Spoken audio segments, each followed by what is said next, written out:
कितनी जगह खोदेंगे, कितने मस्जिद जितने भी होंगे सब ढूंढेंगे, जितने भी होंगे सब ढूंढेंगे, सब निकालेंगे और दुनिया को बोलेंगे क्या हुआ था संभल में। चलिए योगी जी, यदि आपको गड़े मुर्दे ही उखाड़ने हैं तो फिर अच्छे से उखाड़ते हैं और इस देश को मुगलों के बारे में ही क्यों, पूरे इतिहास के बारे में अच्छे तौर पर बताते हैं। आप बताइए कि औरंगजेब कितना क्रूर था, मुगलों ने इस देश पर क्या क्या जुल्म ढाए, लेकिन साथ में ये भी बताइए कि एक वर्ग को 3000 साल तक गुलाम बताकर, नीच बताकर, तुच्छ बताकर, अछूत बताकर प्रताड़ित किया गया, उनके गले में मटका लटकाया गया ताकि उनका थूक जमीन पर ना गिरे, उनके कमर पर झाड़ू बांधी गई ताकि उनके पैरों के निशान जहां से वो चले वो मिटते जाएं।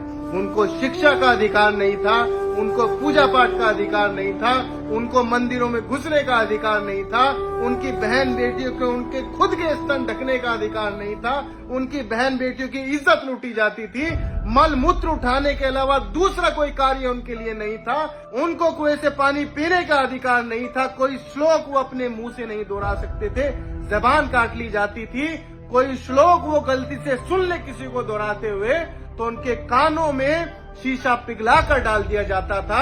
तो अब बताइए योगी जी, वो कौन से लोग थे जिन्होंने इनके गलों में मटके लटकाए, इनकी कमर पर झाड़ू बांधी? वो कौन से लोग थे जो गुलाम भारत में इनको ही गुलाम बनाए हुए थे, वो भी अपने ही देश में? ये सच्चाई भी तो देश को पता चलनी चाहिए ना।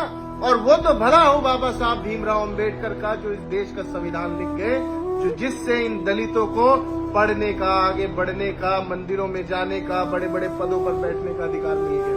यदि ये संविधान ना लिखा होता तो ये लोग आज भी मलमूत्र ही उठा रहे होते, क्योंकि एक घृणित समाज आज भी इनको तुच्छ ही समझता है। इसीलिए जब इनके अधिकारों की बात हो तो आरक्षण पर बहस होने लग जाती है, लेकिन जब मस्जिद तुड़वानी हो, गड्ढा खुदवाना हो, दंगा करवाना हो, तो सबसे पहले यही समाज को आगे कर दिया जाता है कि जा अपनी जान देकर साबित कर कि तू पक्का सनातनी है।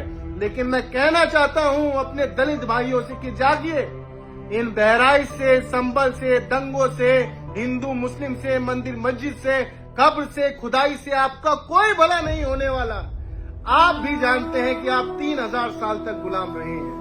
यदि यही मानसिकता में उलझे रहे तो फिर से ये लोग आपको गुलाम बनाएंगे। तो जागिए और इन नफरती लोगों की बातों में मत आइए। ये खुदाई करके आपको उसी गड्ढे में डालकर एक दिन दबाने का काम करेंगे।